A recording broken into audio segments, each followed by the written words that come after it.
Hey everyone, I'm back. It's been a while, but I'm really glad to be here. We're going to be doing things a little bit differently around here. Instead of streaming on Twitch, I will be uploading videos to this YouTube channel. I hope you enjoy. Please subscribe. Another new thing we're trying today is I'm going to begin a recurring segment called Bedtime Story. I will be reading to you about one chapter about 2 or 3 times a week. My goal is 3, but we'll see how long this takes us. This is my first time recording this, so I don't know how it's gonna go, but we'll try our best. But yeah, about 1 or 2 chapters 2 or 3 times a week is my goal, and I will be reading books from the public domain. That way I don't get copyright struck. Hopefully, YouTube always finds a way. And we're going to do our very best to make it through the book in its entirety, which should, for this particular book, take us about 8 to 9 weeks. So it'll be a while, but I hope you tune in. After we are done with this book, we will be moving on to another one, hopefully, if this goes well. And so for bedtime story, I wanted things to be a little cozy. I want to read you to sleep. So get your jammies on. I have mine on. I've got a little bedtime buddy. This is Tibbers. Got a candle going. I've got some tea over here. And it's nighttime. So let's get cozy, shall we? Let me read you a bedtime story. Today we're starting with the book that we will be reading first is The Phantom of the Opera by Gaston Leroux. Please pardon my French, my poor French. If you have any suggestions for anything else that you would like me to read after this, please leave them down in the comments below, those recommendations. But do make sure that it's in the public domain. I can't read anything that's not currently in the public domain. I don't really know how it works, but I'm doing my best. You will be seeing the book here. My hands, my little hands. We're starting with The Phantom of the Opera because, well, I had a physical copy of it, and what is this? There's a scuff mark on here. And I've been obsessed with The Phantom of the Opera since I was in about the 2nd grade, I think, and I saw it live at the Pantages Theater. Loved it, fell in love with it ever since, and I read the book in about 4th grade, I think. But yeah, that's been a while, quite a while. So I hope that you will enjoy this journey with me. Please forgive me. I hope it doesn't drive you absolutely nuts. If it's not straight, I'm really trying my best. You're really just lucky you can't see my atrocious setup for this right now. It's kind of a pain. It's not beautiful. But if the video comes out looking okay, that's all that matters. But yeah, just please excuse the potential crookedness, the very likely crookedness. I'll try to keep it straight as best I can. Introduction, in which the author of this singular work informs the reader how he acquired the certainty that the opera ghost really existed. The opera ghost really existed. He was not, as was long believed, a creature of the imagination of the artists, the superstition of the managers, or the absurd and impressionable brains of the young ladies of the ballet, their mothers, the box keepers, the cloakroom attendants, or the concierge. No, he existed in flesh and blood, though he assumed all the outward characteristics of a real phantom, that is to say, of a shade. When I began to ransack the archives of the National Academy of Music, I was at once struck by the surprising coincidences between the phenomena ascribed to the ghost and the most extraordinary and fantastic tragedy that ever excited the minds of the Paris upper classes. And I was soon led to think that this tragedy might reasonably be explained by the phenomena in question.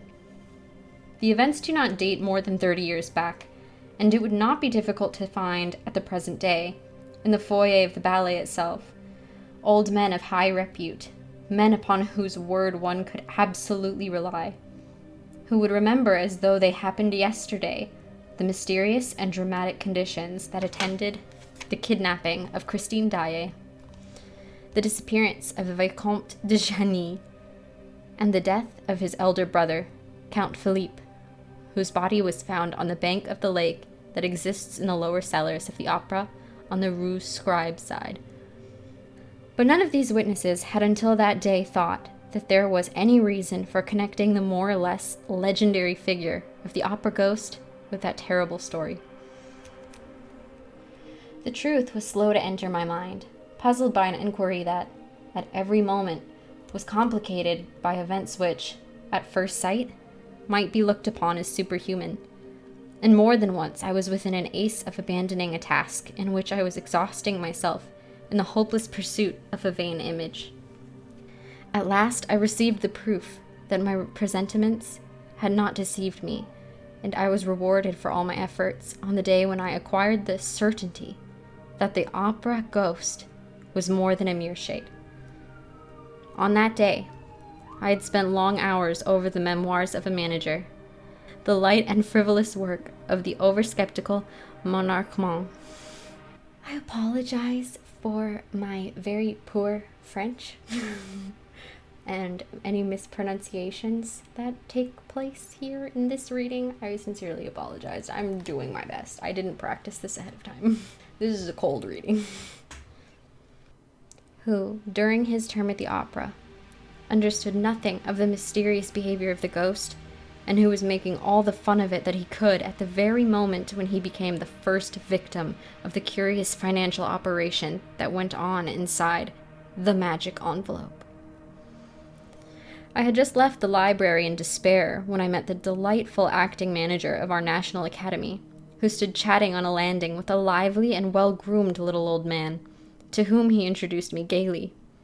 The acting manager knew all about my investigations, and how eagerly and unsuccessfully I had been trying to discover the whereabouts of the examining magistrate in the famous Chani case, M4. Nobody knew what had become of him, alive or dead. And here he was, back from Canada, where he had spent 15 years, and the first thing he had done, on his return to Paris, was to come to the secretarial offices at the opera and ask for a free seat. The little old man was M4 himself. We spent a good part of the evening together, and he told me the whole Chani case as he had understood it at the time. He was bound to conclude in favor of the madness of the Viscount and the accidental death of the elder brother, for lack of evidence to the contrary. But he was nevertheless persuaded that a terrible tragedy had taken place between the two brothers in connection with Christine Daae. He could not tell me what became of Christine or the Viscount. When I mentioned the ghost, he only laughed. He too had been told of the curious manifestations that seemed to point to the existence of an abnormal being residing in one of the mysterious corners of the opera, and he knew the story of the envelope. But he had seen nothing in the story worthy of his attention as magistrate in charge of the Chani case, and it was as much as he had done to listen to the evidence of a witness who appeared of his own accord and declared that he had often met the ghost. This witness was none other than the man whom all Paris called the Persian, and who was well known to every subscriber to the opera. The magistrate simply took him for a visionary. I was immediately interested by this story of the Persian. I wanted, if there were still time, to find this valuable and eccentric witness.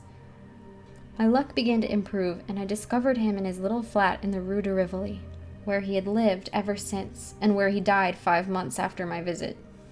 I was at first inclined to be suspicious, but when the Persian, with childlike candor, had told me all that he knew about the ghost and handed me his proofs of the ghost's existence, including the strange correspondence of Christine Daae, to do as I pleased with, I was no longer able to doubt.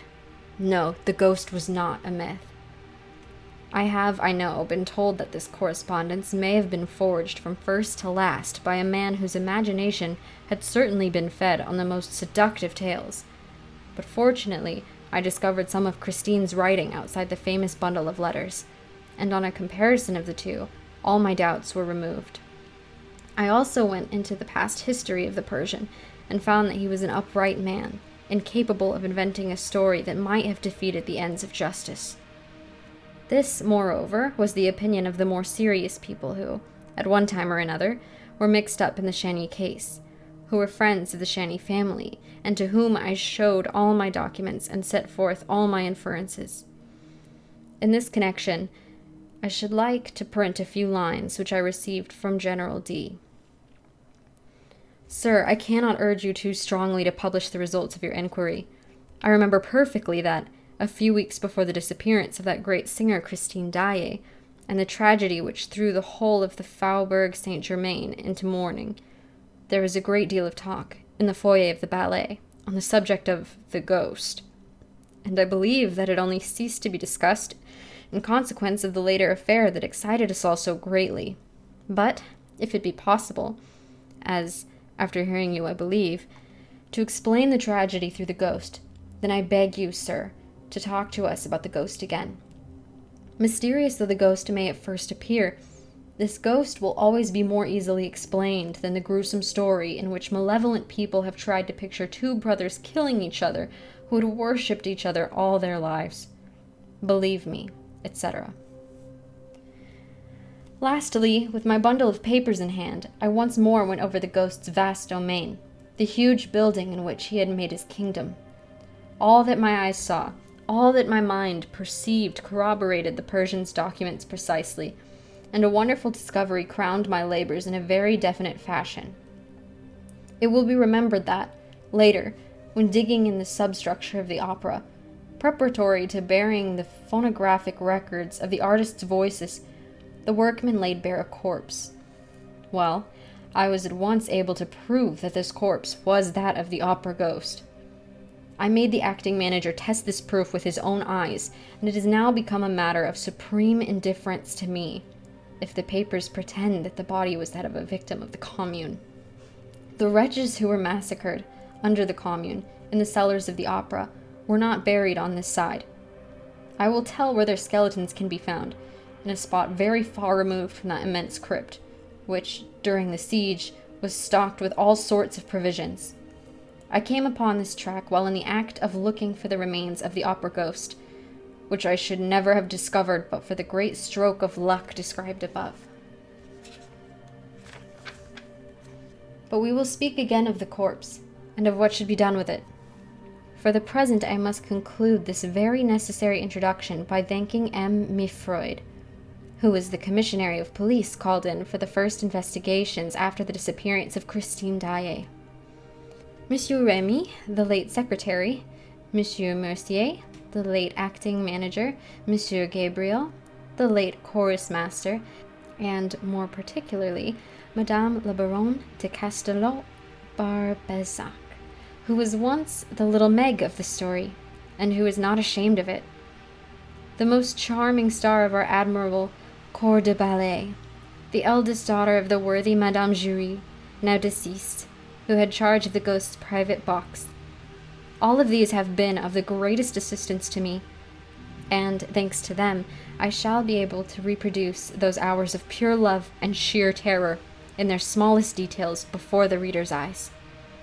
And I should be ungrateful indeed if I omitted, while standing on the threshold of this dreadful and veracious story, to thank the present management of the opera, who has so kindly assisted me in all my enquiries, and Monsieur Massager in particular, together with Monsieur Gabion, the acting manager, and the most amiable of men, the architect entrusted with the preservation of the building, who did not hesitate to lend me the works of Charles Garnier, although he was almost sure that I would never return them to him.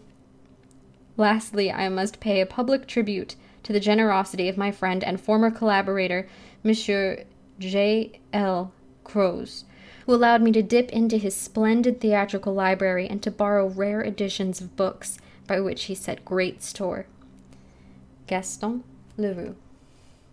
Thank you so much for reading with me today. Next time, we'll read Chapter 1. Thank you, and good night. By a man whose imagination had certainly been